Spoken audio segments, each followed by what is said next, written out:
ತಡವಾಗಿ ಬಂದಿದ್ದಕ್ಕೆ ಮಾನ್ಯ ಸಚಿವರ ಕ್ಷಮಾಪಣೆಯನ್ನು ಕೇಳ್ತಾ, ಹಾಸನದ ಹೆಮ್ಮೆ 2026ನೇ SSLC ಮತ್ತು ದ್ವಿತೀಯ PUCಯ ಪರೀಕ್ಷಾ 26ನೇ ಅತ್ಯುತ್ತಮ ಸಾಧನೆಗೈದ ವಿದ್ಯಾರ್ಥಿಗಳಿಗೆ ಈ ಒಂದು ಶುಭ ಕಾರ್ಯಕ್ರಮವನ್ನು, ಅಭಿನಂದನಾ ಸಮಾರಂಭವನ್ನು ಇಟ್ಕೊಂಡಿರ್ತಕ್ಕಂತಹ, ಇದನ್ನು ಉದ್ಘಾಟನೆಯನ್ನು ಮಾಡಿದಂತಹ ಸರಳ ಸಜ್ಜನಿಕೆಯ ಮಾತೃ ಹೃದಯವನ್ನು ಹೊಂದಿರತಕ್ಕಂತಹ ಹಾಸನ ಜಿಲ್ಲೆಯ ಉಸ್ತುವಾರಿ ಸಚಿವರು, ಕಂದಾಯ ಸಚಿವರು ಆದಂಥ ಸನ್ಮಾನ್ಯ ಕೃಷ್ಣ ಬೈರೇಗೌಡರೇ, ಗೌರವ ಉಪಸ್ಥಿತಿ ಇರ್ತಕ್ಕಂಥ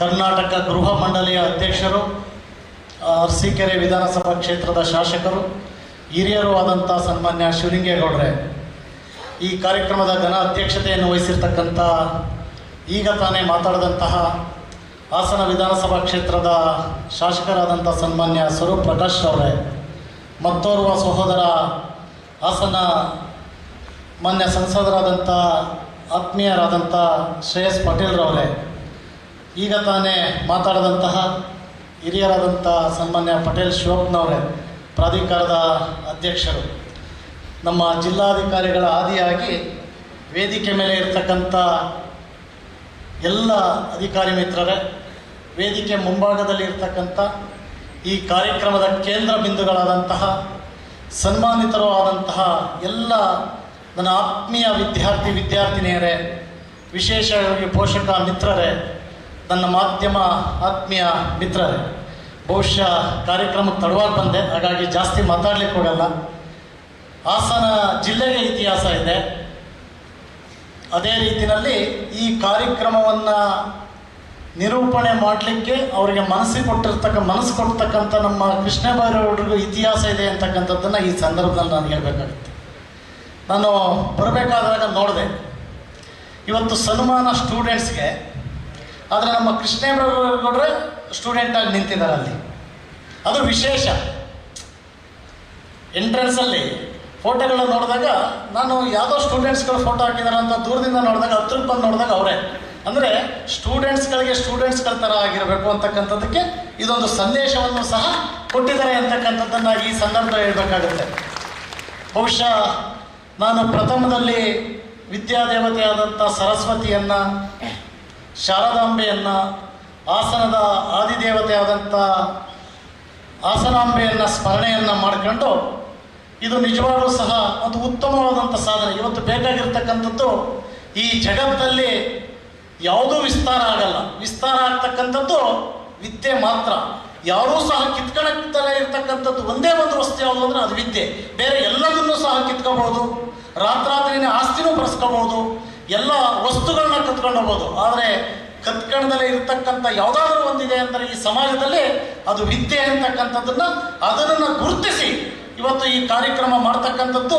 ಬಹುಶಃ ಹಾಸನ ಜಿಲ್ಲೆಗೆ ಇತಿಹಾಸ ಇದೆ ಅಂತಕ್ಕಂಥದ್ದು ಹೇಳೋದು, ಆ ಜಿಲ್ಲೆಗೆ ಇತಿಹಾಸ ಇದೆ ಅನ್ನೋದಕ್ಕೆ ಕಳೆದ ವರ್ಷ ಹಾಸನಾಂಬೆಯ ಆಶೀರ್ವಾದವನ್ನು ಅಚ್ಚುಕಟ್ಟಾಗಿ ಮಾಡಿರ್ತಕ್ಕಂಥಕ್ಕೆ ನಿರ್ದೇಶನಕ್ಕೆ, ಅದಕ್ಕೆ ನಮ್ಮ ಕೃಷ್ಣ ಬೈರೇಗೌಡರಿಗೆ ನಾನು ಅಭಿನಂದನೆಯನ್ನು ಸಲ್ಲಿಸಬೇಕಾಗುತ್ತೆ. ಅದೇ ರೀತಿಯಲ್ಲಿ ಬಹುಶಃ ಕರ್ನಾಟಕ ರಾಜ್ಯದಲ್ಲಿ 26ನೇ ಹಾಸನದ ಹೆಮ್ಮೆ ಅಂತ ಯಾವ ಜಿಲ್ಲೆನಲ್ಲೂ ನಾವು ನೋಡಿಲ್ಲ.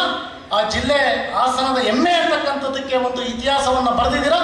ಇತಿಹಾಸವನ್ನು ಮರೆತವನು ಇತಿಹಾಸನ ಬರೆಯಲಾರ ಅನ್ನೋದಕ್ಕೆ ಸಾಕ್ಷೀಭೂತರಾಗಿ ಈ ಕಾರ್ಯಕ್ರಮವನ್ನು ನಾನು ಪಕ್ಕದಲ್ಲೇ ಇದ್ದೆ. ಕಳೆದ ವಾರ ಬೇಲೂರಲ್ಲಿ ನಾನು ನಮ್ಮ ಸಚಿವರು ಊಟ ಮಾಡ್ತಾ ಇದ್ದು, ಊಟ ಮಾಡಿದಂಥ ಸಂದರ್ಭದಲ್ಲಿ ಮುಂದುಗಡೆ ಜಿಲ್ಲಾಧಿಕಾರಿಗಳಿದ್ದರು.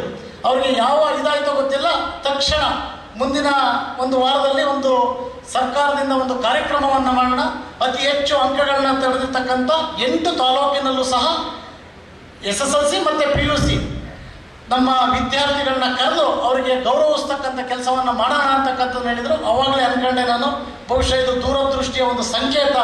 ಆ ಸಂಕೇತವನ್ನು ಇವತ್ತು ಕೊಡ್ತಾ ಇದ್ದಾರೆ ಅಂತಕ್ಕಂಥದ್ದನ್ನು ಕಳೆದ ಮಂಗಳವಾರ ಹೇಳಿದರು. ಒಂದು ವಾರದಲ್ಲಿ ಆ ಕಾರ್ಯಕ್ರಮ ಆಯೋಜನೆ ಆಗಿದೆ. ಅವರಿಗೆ ಅಭಿನಂದನೆಯನ್ನು ಸಲ್ಲಿಸ್ತೀನಿ. ಅದರ ಜೊತೆಯಲ್ಲಿ ಇವತ್ತು ವಿಶೇಷವಾಗಿ ಹಾಸನ ಜಿಲ್ಲೆ ಅಂತ ಅಂದರೆ ನಮ್ಮ ಸನ್ಮಾನ್ಯ ಕೃಷ್ಣ ಬೈರೇಗೌಡರು ಮಾತೃ ಇಲಾಖೆನಲ್ಲಿರ್ತಕ್ಕಂಥ ಕಂದಾಯ ಇಲಾಖೆ, ನಾವು ಕಂದಾಯ ಇಲಾಖೆನ ಏನು ಇಲಾಖೆ ಅಂತೀವಿ ಅಂದರೆ ಮಾತೃ ಇಲಾಖೆ ಅಂತೀವಿ. ಮಾತೃ ಇಲಾಖೆಗೆ ಸರಿಸಾಟಿಯಾಗಿರ್ತಕ್ಕಂಥದ್ದು ಶಿಕ್ಷಣ ಇಲಾಖೆ. ಬಹುಶಃ ಇನ್ನು 36 ಇಲಾಖೆಗಳಿಗೆ ಎಷ್ಟು ಶಕ್ತಿ ಇದೆಯೋ ಗೊತ್ತಿಲ್ಲ. ಇವತ್ತು ಶಕ್ತಿ ಬೇಕಾಗಿರ್ತಕ್ಕಂಥದ್ದು ಶಿಕ್ಷಣಕ್ಕೆ ಮತ್ತೆ ನಮ್ಮ ರೈತರಿಗೆ. ಅತಿ ಹೆಚ್ಚು ಜನಸಂದಣಿಯನ್ನ ನಿತ್ಯ ಅನುಭವಿಸ್ತಕ್ಕಂಥದ್ದು ರೈತರ ಕಷ್ಟಗಳನ್ನ, ಅದ್ರ ಜೊತೆಯಲ್ಲಿ ಶಿಕ್ಷಣ ಕ್ಷೇತ್ರದಲ್ಲಿರ್ತಕ್ಕಂಥ ಇದನ್ನ ನಿರ್ವಹಣೆಯನ್ನ ಮಾಡಬೇಕು ಅಂತಕ್ಕಂಥ ದೂರದೃಷ್ಟಿಯನ್ನು ಹೊತ್ತಿದ್ದಾರೆ. ನಿಜವಾಗ್ಲೂ ಸಹ ಅವ್ರಿಗೆ ನಾನು ಈ ಸಂದರ್ಭದಲ್ಲಿ ಅಭಿನಂದನೆಯನ್ನು ಸಲ್ಲಿಸ್ತೀನಿ.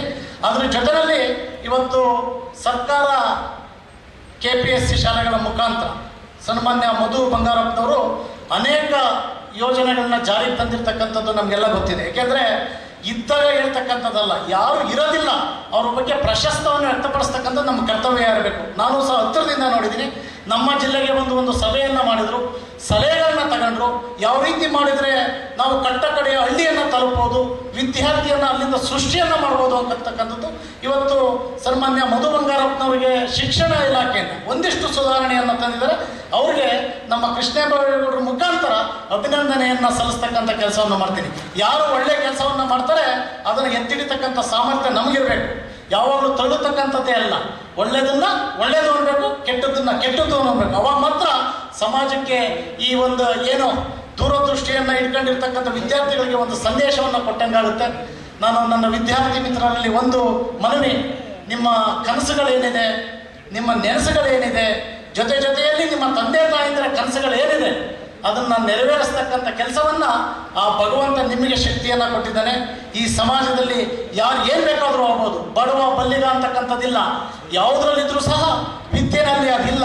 ಹಾಗಾಗಿ ಆ ಶಕ್ತಿಯನ್ನು ರೂಪಿಸ್ಕೊಂಡು ಈ ಸಮಾಜಕ್ಕೆ ಸತ್ಪ್ರಜೆಗಳಾಗಿ ಅದ್ರ ಜೊತೆಯಲ್ಲಿ ಯಾವ ನಮ್ಮ ಇದರಲ್ಲಿ ದಾರಿನಲ್ಲಿ ಹೋಗಬೇಕು, ಒಳ್ಳೆಯ ಸಂಸ್ಕಾರ ಸಂಸ್ಕೃತಿಯಲ್ಲಿ ಹೋಗ್ತಕ್ಕಂಥದ್ದು. ಈ ಸಮಾಜದಲ್ಲಿ ನಾವು ಯಾವ ರೀತಿಯಲ್ಲಿ ರಾಜಕಾರಣಿ ಆಗ್ಬೋದು, ಅಧಿಕಾರಿ ಆಗ್ಬೋದು, ಎಲ್ಲ ರೀತಿಯಲ್ಲೂ ಸಹ ಸಹಕಾರ ಯಾವುದರಿಂದ ಸೃಷ್ಟಿ ಅಂದರೆ ಅದು ಶಿಕ್ಷಣ ಸಂಸ್ಥೆಯಿಂದ, ಶಿಕ್ಷಕರಿಂದ ಅಂತಕ್ಕಂಥದ್ದನ್ನು ಈ ಸಂದರ್ಭ ಹೇಳ್ತಾ, ಯಾವತ್ತೂ ಸಹ ಒಂದನ್ನು ಕೊಟ್ಟಿದ್ದು ನನಗೆ ಬಚ್ಚಿಟ್ಟಿದ್ದು ಪರರಿಗೆ ಅಂತಾರೆ. ಈ ವಿದ್ಯೆ ಅಂತಕ್ಕಂಥದ್ದನ್ನು ಯಾರೂ ಕಿತ್ಕೊಳ್ಳೋಕ್ಕಾಗಲ್ಲ. ಬಹುಶಃ 36 ಇಲಾಖೆಯಲ್ಲಿ ನಾನು ಒಂದನ್ನು ಪದೇ ಪ್ರಸ್ತಾವನೆಯನ್ನು ಮಾಡ್ತಾ ಇರ್ತೀನಿ. ಒಂದು ಭ್ರಷ್ಟಾಚಾರ ರಹಿತವಾದಂಥ ಇಲಾಖೆ, ಹತ್ತಿರವಾದಂಥ ಪೋಷಕರಿಗೆ ಮತ್ತು ಶಿಕ್ಷಕರಿಗೆ ಅತಿ ಹೆಚ್ಚು ಸಮಾಧಾನವನ್ನು ಕರ್ತಕ್ಕಂಥ, ಈ ಸಮಾಜವನ್ನು ತೀರ್ತಕ್ಕಂಥ ಕೆಲಸವನ್ನು ಮಾಡ್ತಕ್ಕಂಥ ಇಲಾಖೆ ಅದು ಶಿಕ್ಷಣ ಇಲಾಖೆ. ಅದಕ್ಕೆ ಆ ಶಿಕ್ಷಣ ಇಲಾಖೆ ಎಲ್ಲ ಅಧಿಕಾರಿಗಳಿಗೆ ಮತ್ತೆಲ್ಲ ನನ್ನ ವಿದ್ಯಾರ್ಥಿಗಳಿಗೆ, ಪೋಷಕರಿಗೆ ಅಭಿನಂದನೆ ಸಲ್ಲಿಸಿ ತಡವಾಗಿ ಬಂದಿದ್ದಕ್ಕೆ ಮತ್ತೆ ಕ್ಷಮಾಪಣೆ ಕೇಳ್ತಾ ನನ್ನ ಮಾತಿಗೆ ವಿರಾಮ ಮಾಡ್ತೀನಿ. ಜೈ ಹಿಂದ್, ಜೈ ಕರ್ನಾಟಕ. ಬಲೋ.